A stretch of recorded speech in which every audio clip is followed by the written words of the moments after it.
नारायण नारायण।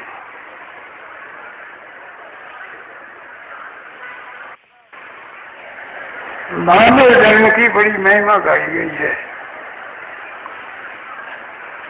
तो वो केवल शरीर की नहीं है, ये एक ढांचा बना हुआ है, इसकी महिमा नहीं है। महिमा है इसके विवेक की। इसमें विलक्षण बात है कि इसमें विवेक शक्ति है। मानो सत्य असत्य, नित्य अनित्य, सार असार, हेय उपादेय, ग्राह्य त्याज्य, इन बातों का ज्ञान होता है। उस ज्ञान की महिमा है, शरीर की नहीं है। शरीर को तो कहा है क्षितितल पावक गगन समीरा, पंच रचित अधम शरीरा, जो अधम बताया है। पृथ्वी जल तेज वायु आकाश से बना हुआ है और अधम है। इतना अधम है, इतना अधम, इतना कि इससे क्या होता है कि बढ़िया से बढ़िया भगवान के भोग लगाई हुई मिठाई दे दो तो मेला बना देगी। गंगा जी का और जमुना जी का पवित्र जल दे दो तो पेशाब बना देगी। ये तो टट्टी पेशाब बनाने की एक फैक्ट्री है, एक मशीन है। तो इसकी महिमा नहीं है। महिमा जो इसमें विवेक है उसकी है। और विवेक भी, विवेक का आदर करने की बात है। आज विवेक का आदर नहीं कर रहे हैं। विवेक है, समझ तो है, पर उसको महत्व नहीं दे रहे हैं। तो विवेक असली है, उसको महत्व देना और उत्तम काम करना। मानो हे उपादेय, ग्राह्य और त्याज्य है, तो त्याज्य वस्तु का त्याग करना और ज्ञान का ग्रहण करना, ये खास दो बात है। शास्त्रों में दो ही बात आती है, विधि और निषेध। ऐसे करना चाहिए, ऐसे नहीं करना चाहिए। इन दो बातों का ज्ञान हो जाए तो न करने लायक चीजों को तो त्याग करना है और ग्रहण करने लायक बातों को ग्रहण करना है। इस बात की शिक्षा एक सत्संग में मिलती है। जैसे पाठशाला में पढ़ाई होती है, ऐसे संत महात्माओं ने जो बातें कही है, सत्संग के द्वारा जो सुनाई जाती है, उन बातों से मनुष्य को ज्ञान होता है, समझ आती है, वो विलक्षण समझ आती है। सूर्य है, बाहर प्रकाश करता है, पर सत्संगति भीतर प्रकाश करती है। जैसे सूर्य उदय होने पर रात मिट जाती है, सब बातें दिखने लग जाती है, इसी तरह से सत्संग करने से, शास्त्रों के पढ़ने से, ऋषि मुनियों की बनाई हुई जो पुस्तकें उनके पढ़ने से, उन पर ध्यान देने से हमें एक भीतर का विकास होता है। वो भीतर का विकास है, उसी को प्रकाश कहते हैं, उसी का नाम विवेक है। भीतर में जो प्रकाश होता है उसको विवेक शक्ति कहते हैं। वो विवेक शक्ति मनुष्य में जागृत होती है, दूसरों में इतनी नहीं है। जैसे पशु पक्षी है, जलचर है, नभचर है, आकाश विचरने वाले, पृथ्वी विचरने वाले, जल में रहने वाले, वृक्ष आदि के स्थावर है, चलने फिरने वाले जंगम है, इनमें मनुष्य के समान वो विवेक शक्ति नहीं है। तो मनुष्य के समान नहीं है, थोड़ी है, हाँ थोड़ी है उसमें। खाने पीने की विचार की इतनी शक्ति है, अनुकूलता प्रतिकूलता की शक्ति है। पशु भी घाम लगता है तो छाया में चले जाएंगे, ज्यादा लगता है तो जहाँ होठ होती वहां चले जाते हैं। खाने में जो चीज खाने की वो खाते हैं, नहीं खाने की वो नहीं खाते। जैसे ऊंट कितना ही भूखा मरता हो, आँख नहीं खाएगा, बकरी ढाक नहीं खाएगी, ऐसे इनको ज्ञान है। कुत्ते कितनी भूखी हो तो वो घास नहीं खाएंगे, तो रोटी टुकड़ा आदि खाएंगे। तो इस तरह से ये खाना है, नहीं खाना, ये विवेक।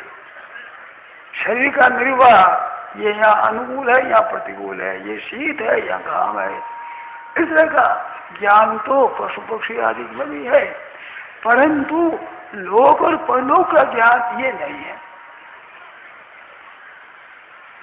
मनुष्य में तीन प्रकार जन्म का ज्ञान है। पहले हमने कर्म किए थे, वो आज भोग रहे हैं और आज कर्म कर रहे हैं, अगर ही भोगना होगा। ये 3 जन्म का ज्ञान। पहले छोटी अवस्था में 3 अंगुल का ज्ञान होता, 3 अंगुल का। बच्चा अपनी अंगुल से देखे, जीव 3 अंगुल है। मोर बड़ों की वही बात है, तो जीव को अच्छी लगे वो खा लेगा, बुरी लगे छोड़ देगा। तो जीव भी कसौटी है वहाँ। इससे बड़े होते हैं तो 3 हाथ का ज्ञान हो जाता है। मानो शरीर के लिए ठीक है वो खाते हैं, और शरीर के लिए ठीक नहीं है वो नहीं खाते हैं। इससे आगे 3 जन्म का ज्ञान होता है। तो 3 हाथ का ज्ञान केवल रहे, 3 जन्म का ज्ञान ना हो तो न खाने लायक चीज खा लेंगे। मदिरा है, मांस है, अंडा है, पान पिराग है, जो कि निषिद्ध चीजें है, जो नशीली चीजें है, शरीर और बुद्धि को नाश करने वाली चीजें हैं, अविवेक और नशा बढ़ाने वाली चीजें हैं, ऐसे का सेवन कर लेगा। क्यों कर लेगा? क्यों 3 हाथ का ही ज्ञान है। शरीर में ठीक नहीं है वो खा लेंगे, और शरीर में ठीक नहीं है नहीं खाएंगे। वो 3 हाथ का ज्ञान हो गया। इनसे बड़ा 3 जन्म का ज्ञान होता है कि वे पहले किए हुए कर्म यहाँ भोगे जाते हैं, और यहाँ किए हुए कर्म अगर ही भोगे जाएंगे। ऐसा जिनको ज्ञान होता है वो निषिद्ध आचरण नहीं करता, वो मदिरा मांस अंडा मछली आदि नहीं खाता। आजकल कई तरह की ऐसी चीजें चली है तो स्वास्थ्य बिगाड़ने वाली है। बाजार की चीजों में बेचने वालों में प्राय आदमी ऐसे होते हैं कि पैसा बटना चाहिए। ऐसा ध्यान नहीं है कि दुनिया का स्वास्थ्य किससे सुधरेगा, स्वास्थ्य बिगड़ जाएगा। इस बात का दुकानदारों को ख्याल नहीं है।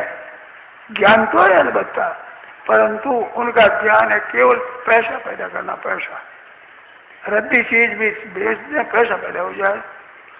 ऐसी ऐसी गंदी गंदी चीजें कोई बेच देते हैं कि जिससे कि हमारा पैसा पैदा हो जाए। पान पराग आदि जो आज की फैशन चीजें हैं, मैं बहुत इन बातों को नहीं कहूँगा, इतनी कहता हूँ जिनसे नशेली चीजें हैं, तो उन चीजों को खिला देने से हमारी पान पराग चलेगा तो खाने वालों को फैशन पड़ जाएगा, तो बार बार हमारी खरीदेगा तो हमारा पैसा पैदा हो जाएगा। ऐसा विचार नहीं है कि स्वास्थ्य बिगड़ेगा, दुनिया बीमार हो जाएगी, नुकसान हो जाएगा, इसका विचार ही नहीं है। तो ज्ञान इतना ही है, पैसे पैसे का ही ज्ञान है। से सत्संग के द्वारा, सत्शास्त्रों के द्वारा हमें इन बातों का ज्ञान होता है। तो उस ज्ञान से हमारा जीवन बड़ा शुद्ध और निर्मल पवित्र होता है। इस बात से हम लोग सत्संग करते हैं, ये मिलकर के आपस में बातें करते हैं। इसमें ऐसी बात नहीं है कि आप तो छोटे हैं मैं कोई बड़ा हूँ, ये नहीं है।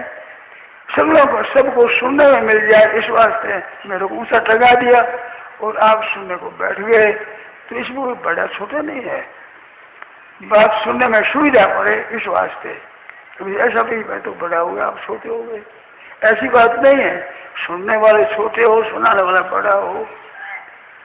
क्यों गोस्वामी जी महाराज लिखते हैं, श्रोता भगता ज्ञान है दीदी कथा राम की गुण। वह श्रोता का पहला नंबर है, वक्ता का 2 नंबर में। श्रोता वक्ता ज्ञान निधि कथा राम की गुण। तो श्रोता का दर्जा ऊंचा है। श्रोता है वो स्वतंत्र है, वक्ता होता है वो परतंत्र होता है। सुनने वाले नहीं हो तो किसको सुनावे, बस सुनना चाहते कहीं सुन ले, कहीं न कहीं कोई सुनावे मिल ही जाएगा, कहीं सुन ले। पर वक्ता कहीं जाकर क्या जाए हो जाएगा, तो ये परतंत्र है। तो परतंत्र है और अभिमान हो रहा जाता है कि मैं सुनाने वाला हूँ। ये नहीं समझते हैं तो दूसरों को बेसमझ समझना, अपने को समझदार समझना, ये असली मूर्ख है। असली मूर्खता का ये चिन्ह है। मूर्ख से 5 चिन्हानि गर्वी दुर्वचनी तथा अठीचा पीवारी च परोक्ति नहीं मन्यते। मूर्ख के 5 चिन्ह है, घमंड होता है, मैं बड़ा हूँ, मैं बड़ा समझदार हूँ, मैं जानकार हूँ, मैं कलाकार हूँ, ऐसे ये अभिमान तो ये मूर्खता का चिन्ह है। दुर्वचन कड़वे वचन कहता है, तिरस्कार कर देता है, अपमान कर देता है। तुम क्या समझते हो, तुमने पुस्तक देखी नहीं इतनी हमने पढ़ी है, क्या जानते हो तुम? अभिमान कड़वी दुर्वचन नहीं देता। हाथी अपनी बात जिद नहीं छोड़े, हाथी है तामस ज्ञान अनिन बने અને મૂર્ખ ગાંઠ ગઈ सो गई अपने पकड़ देगा, पकड़ ली सर। और परिवर्तन नहीं बने, दूसरे ने कह दिया अब नहीं मानेंगे। हम मानते थे, काम भी करते, पर आपने कह दिया नहीं अब नहीं मानेंगे। ये 5 क्षण मूर्खता के हैं। और पढ़ाई में पढ़ते पढ़ते अपने में अच्छी पढ़ाई होती है तो समझते हैं मैं बहुत पढ़ गया। घर वाली बहनों माताओं को उनको समझते ये तो पढ़ी नहीं है, ये तो मूर्ख है, समझते नहीं। तो सज्जनों, जिन बहनों माताओं ने उम्र बड़ी पाई है, उन्होंने जितना अनुभव किया है, सज्जन भाई पुरुषों ने भी जितना अनुभव किया है, तो बूढ़ा है बूढ़ा, उनकी अक्ल ज्यादा है पढ़ाई की अपेक्षा। पढ़ करके शास्त्रों को सीख लो, तोते की तरह रट लो, परंतु अनुभव नहीं है उतना। जितनी ज्यादा उम्र पाई है उतना ही उनको अनुभव ज्यादा होता है। इस वास्ते बड़े बूढ़ों को आदर करो। पढ़ करके आप अच्छे बढ़ते हो, बहुत ही बढ़िया बात, मन पढ़ाई में एक याद रखो, अभिमान न आवे। अपना अभिमान आ जाता है तो उसकी पढ़ाई रुक जाती है, क्यों जानकार बन जाता है। अब उस जानकारी क्या होगी, और घड़ा भर जाए तो उसमें क्या भरेगा। तो मैं तो जानकार हूँ, मैं समझदार हूँ, मैं इतना पढ़ा लिखा हूँ, तो ये पढ़ा हुआ है ना। कहते हैं ये पढ़े हुए भी आदमी मूर्ख होते हैं। शास्त्रान यथेत्या विभवन्ति मूर्खा, शास्त्रान यथेत्या विभवन्ति मूर्खा, यस्तु क्रियावान पुरुष विद्वान। बहुत शास्त्र पढ़ने से क्या हुआ, अलमारी में कई पुस्तकें पढ़ी पड़ी है, ऐसे कंठस्थ कर ली, बहुत पुस्तकें बस भर ली, तो इसी का विद्वान हो गया, कल सीख गया बहुत सी बातें। तो ये विद्वत्ता नहीं है, यस्तु क्रियावान, आचरण जिसके ठीक है, विचार ठीक है, वो ठीक है, वो विद्वान है। तो हर चीज क्या होता है कि अपने स्वार्थ का, अपने अभिमान का त्याग करके दूसरों के हित की बात करता है, वो वास्तव में विद्वान है, वो समझदार है। ते प्राप्नुवन्ति मामेव सर्वभूति तीरता, जो वे प्राप्त होते हैं जो संपूर्ण प्राणियों के हित में रहते हैं। ये मनुष्य शरीर है, ये दूसरों की सेवा कर सकता है। गाय बहुत पवित्र होती है, इसका गोबर गोमूत्र भी महान पवित्र है। हमारे पवित्र कार्यों में गोबर गोमूत्र काम आता है। जन्मे तो, मरे तो, ब्याह हो तो, जनेऊ हो तो, हरेक पवित्र कार्य में पंचगव्य देते हैं। गाय का गोमूत्र, गोबर, दूध, दही, घी, ये पंचगव्य है। जनेऊ होता है भाई पंचगव्य प्राशन कराओ, आज उपवास किया जाए, पंचगव्य दिया जाए, जिससे वो पवित्र हो जाए। इतना ही पवित्र है गाय, ऐसा पवित्र कोई दूसरा है नहीं। परंतु उसमें ये शक्ति नहीं है कि क्या करना चाहिए क्या नहीं करना चाहिए, कैसे उद्धार होता है, कैसे बंधन होता है, ये नहीं है। वो शक्ति मनुष्य में है। देवताओं में भी वो शक्ति तो है, परंतु देवताओं में शक्ति होते हुए भी वे भोग योनि है। वो सुख भोग के लिए विजय लगे हैं, उनको पता ही नहीं है कि वो पुण्य करते हैं। वो यज्ञ स्वर्गदिन प्रार्थयन्ते ते पुण्यमाशाद्य सुरेंद्र लोकों में अष्टंते दिव्यान दिव्यदेव भगवान। पुण्य लोकों में ऊंचे जाकर के सुख भोगते हैं, तो सुख भोग में ही लगे हुए हैं। वे इस बात का काम नहीं ले सकते, अधिकारी भी नहीं है। मनुष्य जन्म के अधिकार है और ये जानते हैं। नरकों में पड़े हुए उनको भी ये ज्ञान नहीं है, वो दुख भोगने के लिए है, दुख भोग लो बस। मनुष्य शरीर एक ऐसा है जो सुख दुख दोनों से ऊंचा उठ करके महान आनंद को प्राप्त कर सकता है। इसी जन्म में इतना आनंद हो सकता है, देवता आदि से बढ़ करके इसको सुख मिल जाए, ऐसा आनंद मिल जाए, ऐसा मौका इस मनुष्य शरीर में है। तो मनुष्य शरीर की महिमा कही गई है। वो महिमा मैंने कहा ना, ये ढांचे की नहीं है, इसके विवेक की है। और विवेक में भी आदर की है। आदर में भी क्या है कि इसको समझना चाहिए। आज संसार में पैसा मुख्य माना जाता है। भागवत 10वें स्कंद के 3रे अध्याय में है वहां क्या कलयुग में पैसा मुख्य हो जाएगा। पर पैसा लूटो, दूसरा दुख पाओ, सुख पाओ, पैसे इकट्ठा करो और इकट्ठे करते ही चले जाओ। 1000 हो गए, 10,000, लाख, 2 लाख, करोड़, 10 करोड़, घटाते ही चले जाओ। मैंने पूछा है धनी आदमियों से कि भाई तुम्हारे पीढ़ियों तक खावे जितना धन है, फिर रात दिन क्यों लगते हो? कहते कमाना ही चाहिए, धन तो करना ही चाहिए। अरे क्यों? जवाब नहीं है। कलकत्ते में सज्जन से पूछा मैंने कि क्या करोगे? स्वामी जी इसका उत्तर नहीं हमारे पास। खाने पीने पहनने रहने की सुविधा में कोई फर्क नहीं है, पीढ़ियां तो कम चलता है। इतना धन तुम्हारे, फिर भी रात दिन हाय पैसा, हाय पैसा, हाय पैसा, क्या करोगे? और सज्जन था, उसने क्या बोला, ऐसा हमारा उत्तर नहीं। और वे निर्वाह करना है, अपने भजन स्मरण करना है, निर्वाह के लिए तो पैसा बड़ा बना। पैसों से बड़ी चीज क्या है? वस्तु है। ध्यान देना, पैसा बढ़िया है और पैसे से चीज है बढ़िया वस्तु। अन्न है, जल है, वस्त्र है, मकान है, ये पैसे से ऊंची चीज है। और इनसे ऊंची चीज है विवेक, वो तो किस है? पैसों से आप अन्न जल आदि लोग। आज भोजन बना हुआ है बढ़िया है, अगर पैसे बढ़ते तो बेच देंगे, चतुर्थी बना लेंगे अपना। विचार नहीं करते हैं। पैसे से वस्तु बड़ी है, वस्तु अन्न जल वस्त्र आदि जिससे जीवन का निर्वाह होता है, ये चीजें बड़ी है। अब समझा पड़ा तो एक आदमी को सोना चांदी रतन रुपये पैसे इनका एक चबूतरा बना दे और उस पर बैठा दे, ना अन्न दे, ना जल दे, ना कपड़ा दे, कितना से जीवेगा? और अन्न जल और वस्त्र मान देते रहो, पैसा देखो मत, उम्र भर पैसा मेरे देखने को न मिले तो क्या मर जाएंगे? और पैसे इतने होने से क्या जी जाएंगे? थोड़ी बुद्धि नहीं चाहिए ना, तो सोचते ही नहीं। और दुनिया का नाश कर देते हो, खराब खराब चीजें बेच करके बालकों का जीवन नष्ट कर देते हो। जो बाल अवस्था में इसका पता नहीं लगता है, क्यों अग्नि तेज होती है, पाचन अच्छा होता है, तो बच्चा इसका असर वृद्धावस्था में आएगा। जब कमजोर शरीर हो जाएगा तो इनका असर आएगा। इस वास्ते भाई बहनों को ख्याल रखना चाहिए। बचपन से जो शुद्ध हो गए, निर्मल हो गए हैं, वही वास्तव में बड़े अच्छे होते हैं। प्रथमे वयस यह शांत स शांति में मति धातुषु क्षीयमाणेषु समय कश्य न जायते। वृद्धा नारी पति प्रथा, अभी शांति बचे वो बूढ़े हो गए, फिर क्या है?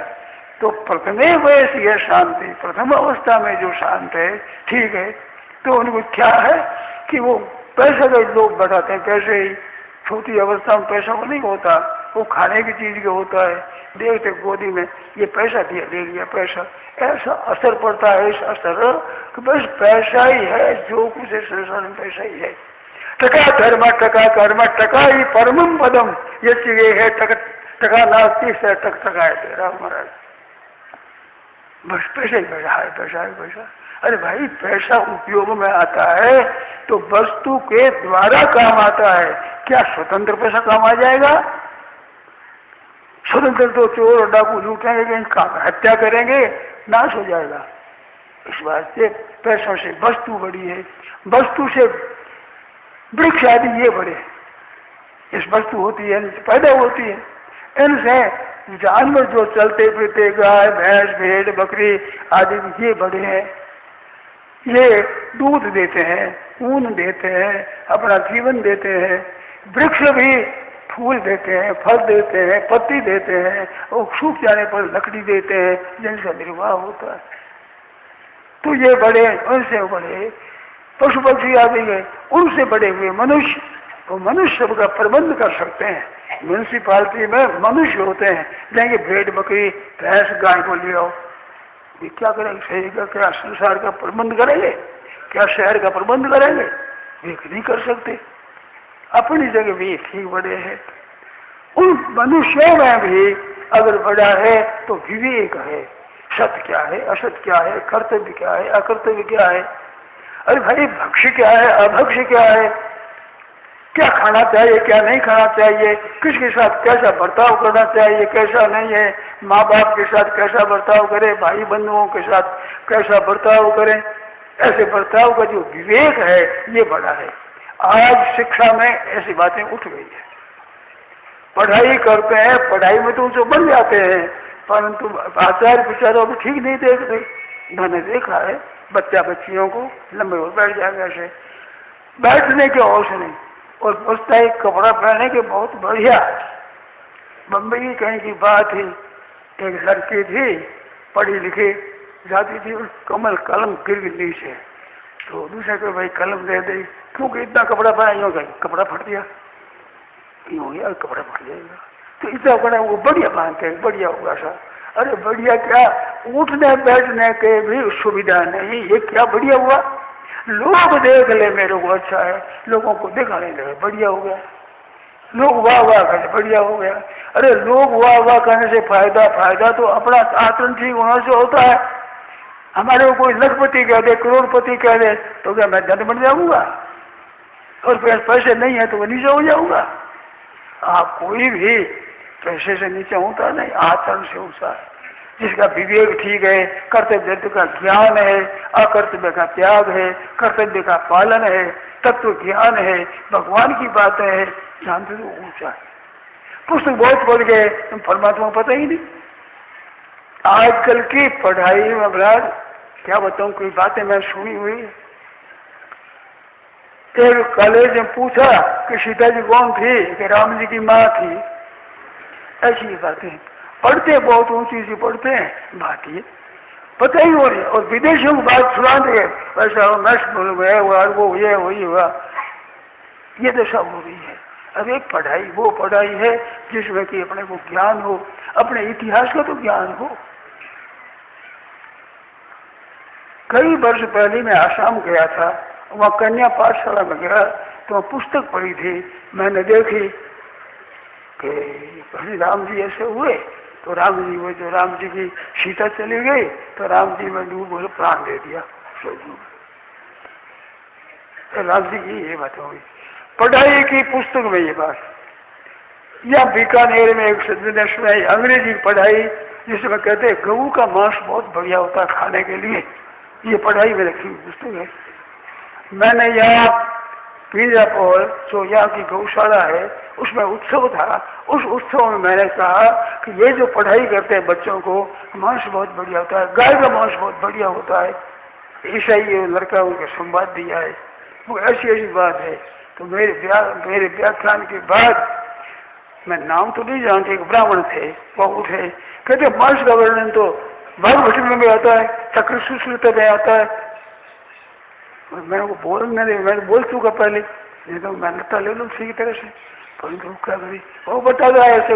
अच्छा तो राज के आदमी ब्राह्मण बीकानेर का, और आपके यहाँ गौशाला की बात है, 2-4 वर्ष हो गए, वे ब्राह्मण करते हैं कि मांस का वर्णन आता है। अरे मांस का वर्णन आता है, खाने का वर्णन आता है क्या? मांस में तो गुण दोष सब बताएंगे, चीजों में बताएंगे, आग का भी दोष गुण बताएंगे, सिंह मोरा का गुण बताएंगे, भिलावा का भी गुण और दोष बताएंगे, कुचीले का भी गुण और दोष बताएंगे। तो क्या भिलावा खाएंगे, क्या कुचीला खाएंगे, क्या आग खाएंगे? आग का भी गुण बताएंगे। अरे गुण दोष वर्णन करना निघंटू का काम है। आयुर्वेद का जो निघंटू आ गए, वो इसमें सब बताया कि क्या क्या जड़ी बूटी में क्या क्या गुण है, क्या अवगुण है, क्या चीजें हैं। ठीक ख्याल हो तो नया नुस्खा बास होता है वैद्य। अच्छा आयुर्वेद को जानने वाला वैद्य हो तो नया नुस्खा बढ़ा देगा कि इसमें ये चीजें इन मिलने से ऐसा होगा, जो शास्त्रों में लिखा नहीं है ऐसी नई औषधि बना देगा। क्यों? वो उनके वीर्य को जानता है कि खाने में कैसी है, इसमें परिणाम क्या होता है। जैसे आंवला है वो खाने में खट्टा होता है, जैसे इसका मीठा बनता है, इसका परिणाम क्या होगा। ऐसे औषधियों का न्यारा वर्णन है, दिखने में ऐसी है, खाने में ऐसी है, रस ऐसा बनता है, अमुक धातु को बढ़ाती है, अमुक बीमारी को दूर करता है, अमुक अंगों को ठीक करता है, ऐसी चीजें हैं उनमें। तो वे ज्ञान है वो तो है ठीक, क्या वंश का वर्णन आता है उसमें। अरे आता है वर्णन, क्या बात है क्या नहीं है। तो हमें सोचना चाहिए। कई लोग कहते हैं कि ऐसा कलयुग है, कलयुग में तो ऐसी बातें होगी। डूंगरगढ़ की बात है, जब ये हिंदूकोट बिल आया था तो डूंगरगढ़ में व्याख्यान हुआ, काफी लोग थे, रात्रि का समय था। मैंने कहा भैया इसमें कहा है कि एक दूध बचा होना चाहिए, एक माँ का दूध हो, उनका आपस में ब्याह नहीं करना, अब दादी के साथ नानी के साथ ब्याह कर सकते हैं। ऐसी कोर्ट बिल में बातें बहुत सी थी, मैंने पढ़ा था उस समय। तो ऐसे मैंने कहा कि और गोद जाने वाला कोई जा सकता है, किसी गोद जा सकता है, ब्याह किसी के साथ कोई कर सकता है, ऐसा बिल पास हुआ। तो पास हो गया फिर, तो वो बात हुई, मैंने सुनाई बातें, मैंने सुनाई तो एक ब्राह्मण खड़े होकर बोले कि महाराज आप बात करते हो पुराने जमाने की, अब जमाना क्या है, जमाना समय क्या आया है, आपके शास्त्रों में लिखा है कि नहीं, कल युग में वर्ण धर्म नहीं आश्रम सारी, श्रुति विरोध तो सब डर नारी। कल युग में वर्ण धर्म नहीं रहेगा, आश्रम धर्म नहीं रहेगा, शास्त्रों को नहीं माने, श्रुति विरोध रथ, श्रुति और शास्त्रों के विरोधी आत्मा हो जाएंगे। ऐसी बात है कल युग में होगा। तो फिर कल युग में ऐसी बात होकर आप कहते सतयुग की बात, ये आपके मौके की बात नहीं है, बिना अवसर की बात कहते हो आप। ठीक, मैंने कहा आप सुनो। पहाड़ों में बद्रीनारायण पर वर्षा हुई, तार आया कि गंगा जी में बाढ़ आने वाली है, तो गंगा जी के किनारे रहने वाले गांव को सावधान रहना चाहिए, बाढ़ आने वाली है। कहते तार आगे से बाढ़ आने वाली है, चलो गंगा जी के पाठ में ये बोले, भेड़ बकरी को, गाय भैंस को, सामान को गंगा जी के पाठ में रख दो, क्योंकि बाढ़ आने वाली है, तार आया है। अरे तार बचने के लिए आया तो मरने के लिए आया? तो शास्त्रों में बताए सावधान हो जाओ, सावधान, कलयुग आया है। तो सावधानी के लिए अगर बैठने के लिए बताया, कहाँ भी जाना होता है कि कलयुग में ऐसा करना चाहिए। करने में तो कहा कि नाम की विशेष महिमा है, धर्म की विशेष महिमा है, सत्य भाषण की कलयुग में विशेष महिमा है, ये बताइए। ऐसा ही झूठ के बेईमानी, ठगी, धोखेबाजी, विश्वासघात करना चाहिए, ऐसा विधान आया है? अरे भाई चेत आया है, तो समय के अनुसार महाराज, समय के अनुसार चलना चाहिए। मारवाड़ी कहावत है, बेड़ा दीख नहीं बन जाए तो बाणियों की कीमा, बेड़ा देख नहीं बन जाए, समय समय पर काम होना चाहिए। तो समय आबाद क्या आया है, लोग क्या कर रहे हैं, कैसा हो रहा है, इसमें नई बात बनाते हो। तो लोग क्या है, लोग कहते हैं समय ऐसा है, अब ऐसे ही काम करना चाहिए, समय के अनुसार चलो। समय से चलो तो शिया ठंडी आवे ज्यादा, कपड़ा पहनना नहीं चाहिए और बाहर रहना चाहिए, क्योंकि समय ठीक नहीं आया है। कपड़ा गर्म पड़ना, कपड़ा पहनते हो और गर्म मकान में रहते हो, ये समय से विरुद्ध है, इस समय से विरुद्ध नहीं चलना चाहिए। गर्मी आई है खूब, उस समय में आप पंखा चलाते हो, ठंडी जगह बैठते हो, पानी ठंडा पीते हो, नहीं तेल का बड़ा तो खाना चाहिए, गर्म पानी पीना चाहिए, घाम में। तो समय क्या है, समय से विरुद्ध चलते हो, समय के विरुद्ध चलो, समय के अनुसार चलो तो चल जाओगे, मर जाओगे महाराज। चलो चलो कभी बात है ये, ऐसा फितूर भरा है लोगों को, चाहिए था आजकल तो यही ठीक है, ऐसा जमाना है, ऐसा जमाना। कहते महाराज कलयुग है, इसमें नहीं ना कोई धर्म है, कोई कर्म नहीं, सब एक साथ ब्याह करो, सबका एक साथ ब्याह हो, एक साथ ही खाओ, एक साथ ही रहो, सब ऐसे हो जाओ। ये आज अच्छी चीज है, आदर्श मानी जाती है। तो ये चीज कुत्ता में ही है, फिर आदर्श कुत्ते हो गए। मनुष्यता क्या हुई, मनुष्य में तो विवेक होता है, सार होता है, कर्तव्य अकर्तव्य होता है, इनका ज्ञान होना चाहिए।